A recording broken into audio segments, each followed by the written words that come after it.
Assalamualaikum warahmatullahi wabarakatuh. Halo teman-teman semua.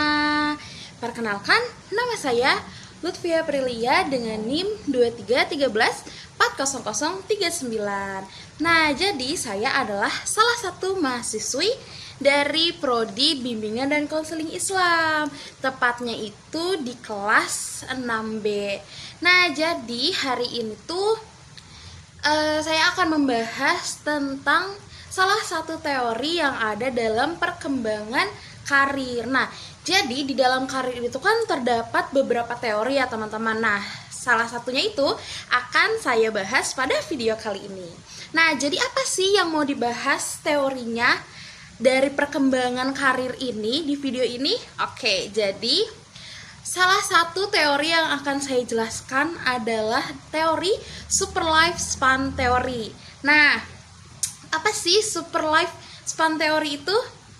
Jadi, teori pengembangan karir Donald Super. Jadi, teori super ini itu dicetuskan oleh Donald Super. Nah, Super membangun teorinya dengan 3 konsep inti. Yang pertama itu ada self atau diri, yang kedua itu ada lifespan atau rentang kehidupan, dan yang ketiga itu ada life space, ruang kehidupan. Nah, yang pertama itu kan ada diri ya, self. Nah, self itu atau diri itu merujuk pada bagaimana seseorang memahami dirinya, termasuk minat, nilai, dan kemampuan. Jadi, dari self ini kita dalam teori self ini kita tuh menganut bahwa kita tuh memiliki minat, kemampuan dalam bidang apa untuk jenjang karir kita. Nah, yang kedua itu kan ada lifespan atau rentang kehidupan. Nah, jadi lifespan ini menekankan bahwasannya karir dalam teori ini tuh berkembang seiring dengan tahap kehidupan. Jadi, seiring kita tahap kehidupan itu, kita itu namanya berkembang dalam karir. Dari kita kecil sampai kita dewasa, itu perkembangan karir kita. Dari masa anak-anak hingga kita tua. Nah, yang ketiga itu ada life space yang menggambarkan berbagai peran sosial yang dijalani seseorang, misalnya sebagai pelajar, sebagai pekerja, anggota keluarga, dan warga di masyarakat ini.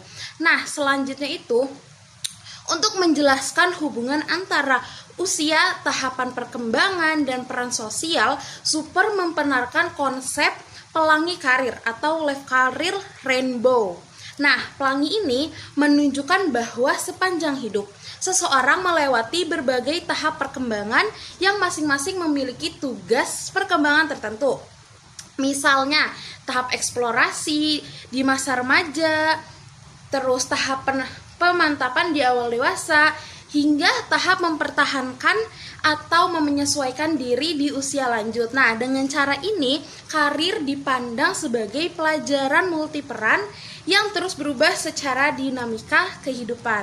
Nah, kalau diringkas ya teman-teman, teori super ini membantu kita memahami bahwasannya karir itu bukan sekedar pekerjaan. Bukan sekedar pekerjaan apa yang kita pilih, melainkan sebuah proses seumur hidup yang dipengaruhi oleh interaksi antara faktor pribadi dan lingkungan.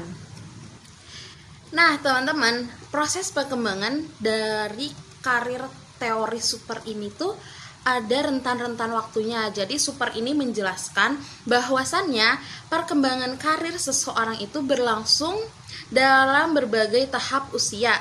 Setiap tahap usianya ini memiliki ciri khas dan tugas perkembangannya masing-masing. Nah, yang pertama itu ada tahap growth atau rentang waktunya itu dari kita lahir sampai usia kita 14 tahun. Nah, pada tahap ini teman-teman, anak itu mulai mengenali diri, minat, dan kemampuannya. Nah, pasti kita pernah dong waktu kita kecil, kita tuh ngeliat ada pak polisi, bu guru, dokter. Nah, dari situ kita bisa kayak saya pengen ini, saya pengen jadi dokter, saya pengen jadi guru. Nah, itu kan di situ kita sudah mulai mengenali minat-minat diri kita. Nah, terus yang kedua itu ada tahap exploration atau dari rentang usia 15 sampai 24 tahun. Nah, individu ini mulai mengeksplorasi berbagai pilihan karir dan mempertimbangkan masa depannya. Nah, jadi di usia-usia ini nih kita mulai mengeksplor apa aja sih yang bisa kita pilih untuk jenjang karir kita di masa depan. Nah, yang ketiga itu ada kristalisasi, yaitu rentangnya 14 sampai 8 tahun. Nah, contohnya itu seorang remaja mengikuti berbagai seminar kampus untuk mengetahui profesi yang sesuai. Misalnya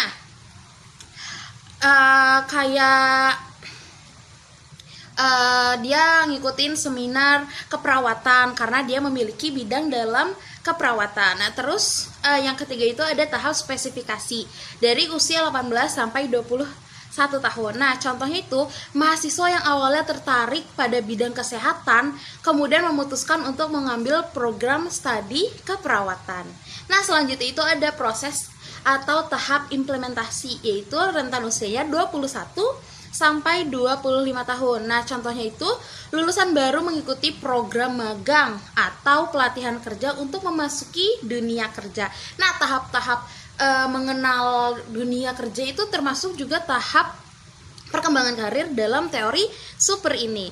Selanjutnya itu ada tahap stabilisasi, yaitu rentan usianya 25 sampai 35 tahun. Nah, misalkan seorang guru muda mulai merasa cocok dengan profesinya dan berusaha meningkatkan kemampuan melalui pelatihan dan segala macam kegiatan untuk meningkatkan kemampuannya sebagai guru. Selanjutnya itu ada establishment, yaitu rentan usia dari 25 sampai 44 tahun. Nah, individu ini berusaha memantapkan dan mengembangkan karirnya. Yang selanjutnya itu ada konsolidasi, yaitu usia 25 sampai dengan 30 tahun. Nah, contohnya itu seorang konselor sekolah mulai mengikuti sertifikasi profesional untuk meningkatkan kualitas dan pengakuan profesinya. Nah, selanjutnya itu ada tahap advancement atau usia 31 sampai dengan usia 44 tahun.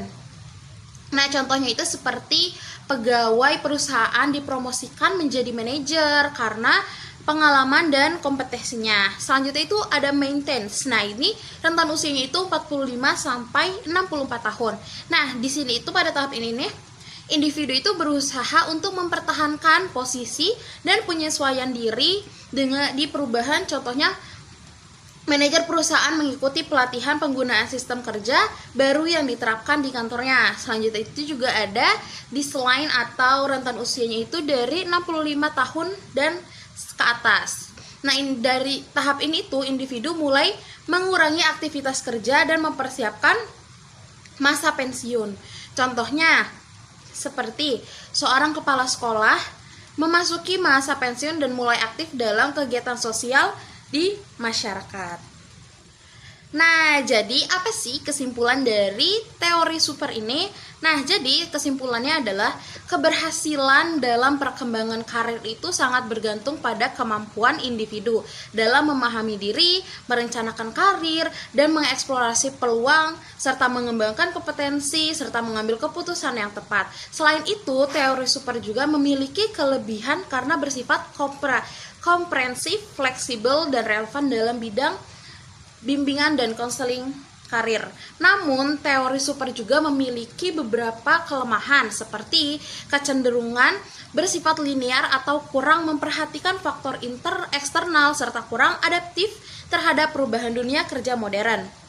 Secara keseluruhan, teori super ini memiliki kelebihan karena bersifat komprehensif, sistematis, dan fleksibel dalam menjelaskan perkembangan karir sepanjang kehidupan. Namun demikian, teori super juga memiliki beberapa kelemahan, seperti kecenderungan bersifat linear, kurang memperhatikan faktor eksternal, serta perlu penyesuaian dengan dinamika dunia kerja modern. Oleh karena itu, teori ini tetap penting digunakan landasan dalam memahami perkembangan karir dengan tetap mempertimbangkan kondisi dan konteks yang berkembang di masyarakat.